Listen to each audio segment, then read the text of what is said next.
하면 나의 맘 보시네.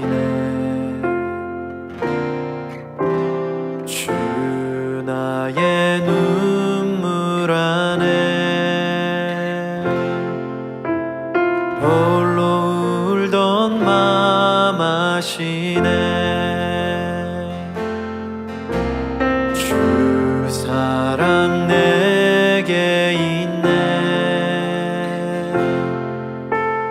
그 사랑이 날 채우네. 주 은혜 내게 있네. 그 은혜로 날 세우네. 세상 소망 다 사라져가도 주의 사랑은 끝이 없으니 살아가는 이 모든 순간이 주 은혜임을 나는 믿네.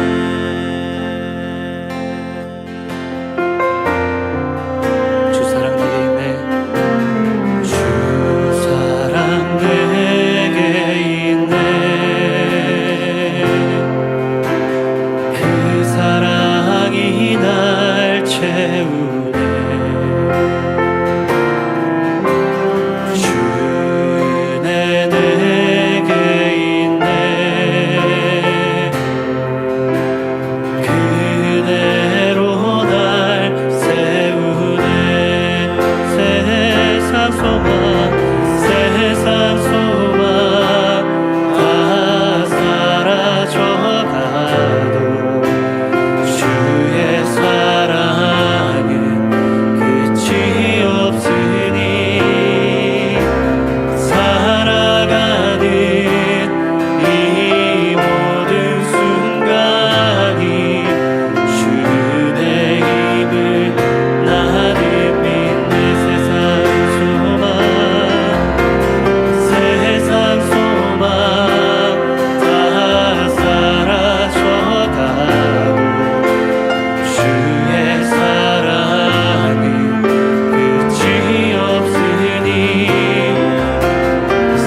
하늘보다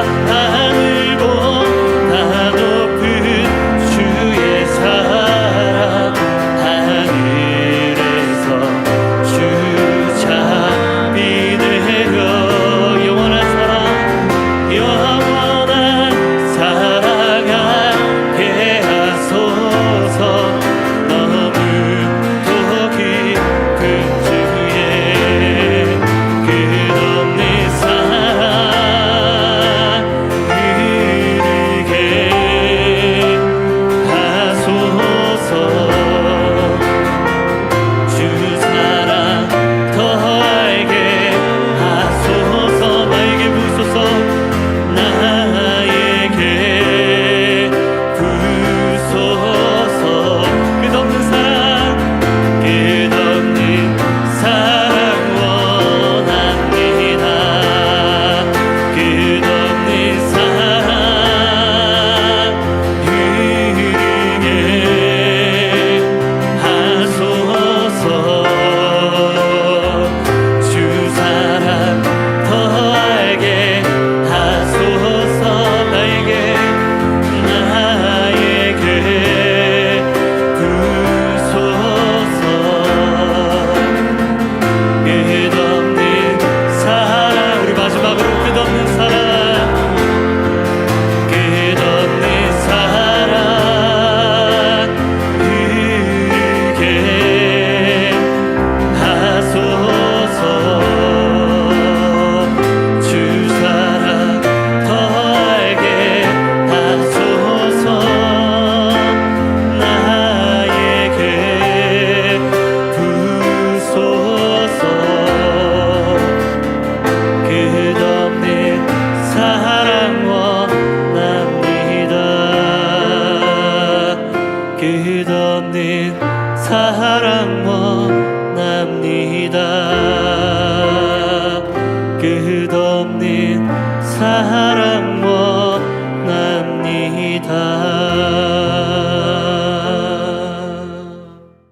오늘의 말씀 베드로전서 2장 11절로 25절 말씀 봉독하겠습니다.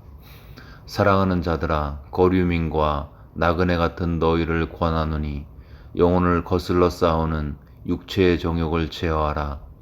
너희가 이방인 중에서 행실을 선하게 가져 너희를 악행한다고 비방하는 자들로 하여금 너희 선한 일을 보고 오시는 날에 하나님께 영광을 돌리게 하려 함이라. 인간의 모든 제도를 주를 위하여 순종하되 혹은 위에 있는 왕이나 혹은 그가 악행하는 자를 징벌하고 선행하는 자를 포상하기 위하여 보낸 총독에게 하라. 곧 선행으로 어리석은 사람들의 무식한 말을 막으시는 것이라. 너희는 자유가 있으나 그 자유로 악을 가리는 데 쓰지 말고 오직 하나님의 종과 같이 하라. 무사람을 공경하며 형제를 사랑하며 하나님을 두려워하며 왕을 존대하라. 사원들아, 범사에 두려워함으로 주인들에게 순종하되 선하고 관용하는 자들에게만 아니라 또한 까다로운 자들에게도 그리하라.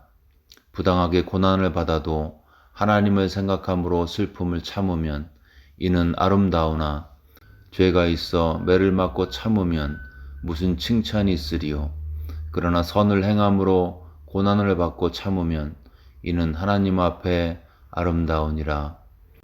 이를 위하여 너희가 부르심을 받았으니 그리스도도 너희를 위하여 고난을 받으사 너희에게 본을 끼쳐 그 자취를 따라오게 하려 하셨느니라. 그는 죄를 범하지 아니하시고 그 입에 거짓도 없으시며 욕을 당하시되 맞대어 욕하지 아니하시고 고난을 당하시되 위협하지 아니하시고 오직 공의로 심판하시는 이에게 부탁하시며 친히 나무에 달려 그 몸으로 우리 죄를 담당하셨으니 이는 우리로 죄에 대하여 죽고 의에 대하여 살게 하려 하심이라. 그가 채찍에 맞음으로 너희는 나음을 얻었나니 너희가 전에는 양과 같이 길을 잃었더니 이제는 너희 영혼의 목자와 감독 되신 이에게 돌아왔느니라. 오늘 본문에서 베드로는 하나님의 사람들이 어떻게 세상 가운데서 또 불신자들 앞에서 하나님을 영화롭게 하고 기쁘게 하는지를 증거하고 있습니다. 한마디로 이야기해서 세상과 다르게 반응하고 세상과 다르게 살 때 하나님을 기쁘시게 할 수 있고 하나님 앞에서 하나님을 영화롭게 할 수 있다고 본문은 증거하고 있습니다. 특별히 본문은 세 가지 영역에서 세상과 다르게 살 것을 명령하고 있습니다. 첫 번째는 11절부터 12절, 여기서는 증인으로서 세상과 다르게 살라 그렇게 말씀하고 있고요. 가운데 부분인 13절부터 17절은 시민으로서 법적 권위에 순종할 것을 명령하고 있습니다. 마지막으로 18절부터 25절은 종으로서 까다로운 주인을 인내함으로 하나님을 영화롭게 하라고 말씀하고 있습니다. 정리하면 베드로는 오늘 본문을 통해서 하나님의 사람들이 증인으로서, 시민으로서, 종으로서 삶의 구체적인 영역 가운데서 세상과 다르게 반응할 때 하나님께서 영광을 받으시고 하나님이 어떠하시면 세상에 증거하신다고 말씀하고 있습니다. 오늘은 이 중에서 하나님의 사람들이 세상의 증인으로 살기 위해서 어떻게 해야 하는지를 11절과 12절을 중심으로 살펴보겠습니다. 먼저 해야 할 것이 있는데 11절에 보시면 죄를 대적하라 말씀하고 있습니다. 특별히 11절 끝에 육체의 정욕을 제어하라. 원어적으로 보면 지속적으로 자신을 죄로부터 멀리하라. 그리고 이렇게 육체의 정욕을 제어하는 이유는 자신의 영혼만을 위해서가 아니고요. 불신자들에게 하나님을 증거하기 위해서라고 12절에 말씀하고 있습니다. 너희가 이방인 중에서 행실을 선하게 가져 너희를 악행한다고 비방하는 자들로 하여금 너희 선한 일을 보고 오시는 날에 하나님께 영광을 돌리게 하려 함이라. 나 자신의 영혼만을 위해서가 아니고 타인에게 예수님의 증인이 되기 위해서 그러한 긍정적인 목적을 위해서 자신의 정욕을 제어하라고 말씀하고 있습니다. 그러면 여기서 육체의 정욕이라고 이야기했는데 과연 이 육체의 정욕이 무엇인가를 봤을 때 이 육체의 정욕은 타인과의 관계에서 오는 자기중심적인 충동, 그로 인한 죄된 영향력을 지칭하고 있습니다. 12절에서 확인할 수 있는데요. 12절에 보시면 성도들에게 비방이 있다는 거죠. 여러분, 초대교회 교인들에게는 근거 없는 비방, 그것이 굉장히 많았습니다. 기독교인들은 이상하다. 저들은 굉장히 왜곡되고 잘못된 사람들이다. 이런 식의 근거 없는 비방이 굉장히 많았습니다. 그런데 이 비방에 대해서, 이 비난에 대해서 자기 중심적인 충동, 즉 육체의 정욕은 뭐죠? 같이 비난하는 거죠. 그러는 너희들은 잘하고 있냐? 너희들의 삶을 봐라. 그렇게 같이 육신적으로 반응하는 것입니다. 근데 오늘 본문에서 이러한 외부에서 오는, 관계 속에서 오는 근거 없는 비방에 대한 성도의 마땅한 전략은 그렇지 않다고 말씀하고 있습니다. 너희를 악행한다고 비방하는 자들로 하여금 너희의 선한 일을 보여주라. 선행이죠. 베드로는 근거 없는 외적인 비난에 대해서 대비책으로서 선행을 하라고 말씀하고 있습니다. 정욕적이고 육신적이고 자기 중심적인 반응은 뭐죠? 같이 비난하는 것입니다. 근데 성경은 상대방의 비방을 선행으로 이기라고 말씀하고 있습니다. 여러분, 비방의 비방으로 맞서는 것은 육신의 일이죠. 그러나 비방의 선행으로 반응하는 것이 거듭난 영혼의 일이라고 본문은 말씀하고 있습니다. 여러분, 살다 보면, 사역하다 보면 억울한 일을 당할 때가 있죠. 근거 없는 비난에 직면할 때도 있습니다. 오해를 받을 수도 있습니다.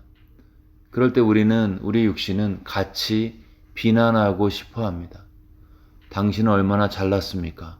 하며 그 사람의 과거, 현재의 비난거리를 찾아서 같이 욕을 하죠. 상대방의 약점을 찾아서 은근히 소문을 냅니다. 내 편을 만들기 위해서 사람을 더 만나기를 시작하고 내 사연을 들어줄 수 있는, 고개를 끄덕여 줄 수 있는 사람 숫자를 세기를 시작하죠. 이것이 우리의 반응이지만 이것은 육신의 일이라고 말씀하고 있습니다. 비난과 분쟁과 다툼은 다 육체의 일이죠. 거듭난 영으로 승리한 사람은 그런 네거티브 전략을 쓰지 않습니다. 어떻게 하죠? 포지티브 전략, 선행을 하는 것입니다. 사랑이 동기가 되는 축복된 행동을 순종하는 것입니다. 이런 거죠. 내 단점을 소문내는 사람의 장점을 나는 소문내는 것. 나를 비난하는 사람들을 칭찬하기 시작하는 것입니다. 그를 위해 기도하고 그 사람이 아프다 그러면은 문병을 가는 것입니다. 이 원수의 비난을 사랑의 선행으로 이기는 것입니다. 목사님, 그런 거는 성자들이나 성인들이나 가능하지 우리가 가능할까요? 네, 저는 가능하다고 믿습니다. 여러분, 이 말씀을 누구에게 주셨죠? 예수를 믿는 초대교회 성도들에게 주셨습니다. 사도나 선지자나 열심히 믿는 소수의 집사님들에게만 주신 게 아니고 모든 믿는 자에게 주셨습니다. 그러니까 우리가 할 수 있다는 거죠. 여러분, 할 수 있습니다. 어떻게 믿는 자에게 이런 일이 가능한가? 한마디로 얘기해서 예수님 때문에 가능한 거예요. 좀 더 정확하게는 예수님의 본이 있기 때문이고 예수님의 영이 있기 때문인 것입니다. 먼저 예수님은 우리가 따를 수 있는 본 이그젬플을 보여주셨습니다. 23절에 보시면 욕을 당하시되 맞대어 욕하지 아니하시고 고난을 당하시되 위협하지 아니하시고 오직 공의로 심판하신 이에게 부탁하시며, 예수님이 십자가에서 당하신 고난과 환난과 그 어려움과 육체적인 고통 속에도 육신적으로 반응하지 않고 공의로 심판하시는 하나님께 이 모든 일을 부탁하셨다. 그러면서 이렇게 하신 이유가 21절에 보시면 너희에게 본을 끼쳐 그 자취를 따라오게 하려 하심이라. 먼저 간 예수님의 발자국을 따라가면 된다는 거죠. 여러분, 누군가 본을 보이면 따라가는 것은 생각보다 쉽습니다. 그렇다면 예수님이 본을 보이셨고 우리가 그 비난을 선행으로 이기기 위해서 그 본을 따라야 한다면 그 비결은 예수님을 많이 생각하는 것입니다. 여러분, 예수님을 많이 생각하면 예수님을 본받게 되어 있습니다. 큰 바위 얼굴 많이 쳐다보면 그 바위에 새겨진 얼굴을 닮아가듯이 예수님의 얼굴을 구하고 예수님을 많이 묵상하고 많이 생각하면 예수님을 닮은 삶을 살 수 있습니다. 비난을 선행으로 이기는 첫 번째 비결, 그것은 예수님의 본을 많이 묵상하고 생각하는 것입니다. 두 번째는요, 예수님의 영으로 충만한 거죠. 여러분, 예수님의 본을 많이 묵상한다고 되지 않습니다. 묵상할 내용을 살아낼 내적인 능력이 우리 안에 역사해야 합니다. 이게 예수님의 영의 역사죠. 성령의 역사인 것입니다. 여러분, 예수님의 본, 따라야 될 본만 생각하고 예수님의 영을 충만히 구하지 않으면 그게 육신의 힘으로 그리스도인의 삶을 살아내려는 인본주의적 접근이죠. 예수님의 삶을 그냥 하나의 좋은 good example로 생각하는 것입니다. 도덕적일 수는 있지만 사도적이고 성경적이지 않습니다. 예수님의 제자들, 예수님과 3년을 같이 살았습니다. 예수님의 본을 굉장히 많이 봤겠죠. 그들은 예수님이 이럴 때 이렇게 행동했어, 이거 머릿속에 많이 기억했습니다. 근데 결정적인 순간에 다 도망갔습니다. 그 본대로 살지 못했습니다. 고민하고 갈등했지만 결국 베드로조차 예수님을 부인했죠. 그런데 놀랍게도 그렇게 나약했던 사도들, 본은 기억했지만 살지 못했던 사도들이 갑자기 바뀌어서 예수님처럼 조롱에도 핍박을 당해도 예수님을 증거하는 용사로 바뀌었습니다. 언제부터죠? 오순절날 성령의 충만을 받고부터 예수님의 증인된 삶을 살기 시작했습니다. 예수의 영인 성령으로 충만해지니까 예수님의 본을 따라갈 수가 있었습니다. 그 내적인 능력이 그 심령 안에 역사하기를 시작한 거죠. 베드로 십자가 지신 예수님 따라서 십자가를 거꾸로 지고 죽었습니다. 스데반 자신을 돌로 치던 사람들의 죄를 저들의 죄를 저들에게 돌리지 말아달라고 기도했죠. 이게 주님의 기도였습니다. 여러분, 예수님의 영으로 충만해질 때에만 예수님의 본을 살 수 있습니다. 그래서 본문은 그리스도인의 윤리적인 삶만 이야기하지 않고 그분의 영이 역사하는 이유, 즉 십자가의 구원의 역사를 분명히 이야기하고 있습니다. 십자가와 부활의 역사 이후에 성도들에게 주어진 성령의 역사가 비난을 선행으로 이기는 삶에 반드시 필요합니다. 그렇다면 어떻게 하면 예수의 영으로 충만해지는가? 그것은 역시 예수님을 많이 묵상하면서 특별히 예수님의 이름을 간절히 부르는 것입니다. 주 예수님하고 예수님을 부르는 것입니다. 우리가 누구를 부르면 가까이 오죠. 그렇듯이 우리가 예수님을 간절히 찾고 목소리를 내어서 예수님을 부르기 시작할 때 주의 영은 충만히 역사하게 되어 있습니다. 왜냐하면 성령은 예수를 증거하시는 예수의 영이기 때문이죠. 결국 예수의 본을 따르는 것도 예수의 영을 충만히 받는 것도 그 비결은요, 예수님을 많이 묵상하고 예수님을 간절히 삶 속에서 자주 간절하게 부르는 것입니다. 그럴 때 예수의 본이라는, 예수의 이그젬플이라는, 즉 비난을 선으로 이길 수 있는 그 내적 파워가 내 삶 속에 역사하기를 시작하고 사라지기를 시작하고, 그것은 내 개인적인 삶의 충만함 뿐만 아니라 세상에 대하여 하나님의 영광을 드러낼 수 있는 의의 도구로 쓰임받을 수 있는 축복이 되는 것입니다. 근거 없는 비난 때문에 고통받고 있는 성도들에게 베드로는 명령하고 있습니다. 선행으로 비난을 이겨라. 성경은 근거 없는 비난을 이기는 방법이 선행이라고 말씀하고 있습니다. 그리고 그 선행의 힘은 예수님을 많이 묵상하고 부르는 것에 있다고 증거하고 있습니다. 그럴 때 그리스도처럼 악을 선으로 이길 수 있습니다. 원수를 사랑함으로 세상에서 하나님의 증인 되시는 우리 모두가 되시기를 주의 이름으로 축원합니다.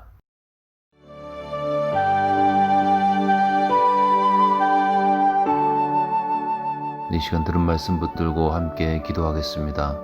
우리 매일의 삶 속에서 예수님의 이름을 부르고 예수님의 얼굴을 구하고 예수님을 많이 자주 생각함으로 예수의 영인 성령으로 충만해서 우리 삶 속에서 예수님의 본을 따라가는 그런 믿음의 삶을 살 수 있도록, 특별히 개인의 삶 가운데 비난과 비방이 오더라도 예수님처럼 사랑으로 선행으로 이길 수 있도록 들은 말씀 마음에 새기면서 간절히 기도하겠습니다.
계속해서 코로나 사태를 위해서 기도하실 때 환자와 가족, 의료진, 백신 개발자들, 또 정치인들, 정책 당국자들 기억하면서 또 재정적으로, 정신적으로, 영적으로, 사회적으로 고립된 분들 마음에 품고 하나님의 은총이 이들과 함께 해달라고 코로나 때문에 힘든 분들 마음에 품고 간절히 기도하겠습니다.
마지막으로 교회와 미국 사회를 위해서 기도하실 때 대선 이후에 미국 사회가 연합할 수 있도록 또 최 목사님과 사모님의 은퇴 이후의 삶에 하나님의 역사하심을 위해서 또 김 목사님 이곳에 오셔서 교회를 주님의 뜻 가운데 잘 인도하실 수 있도록 교회가 하나 되어 전진할 수 있도록 또 주변에 몸이 아프고 마음이 어려운 분들 가슴에 품고 함께 기도하겠습니다.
네, 이 시간 주기도문 하심으로써 기도회를 마치겠습니다.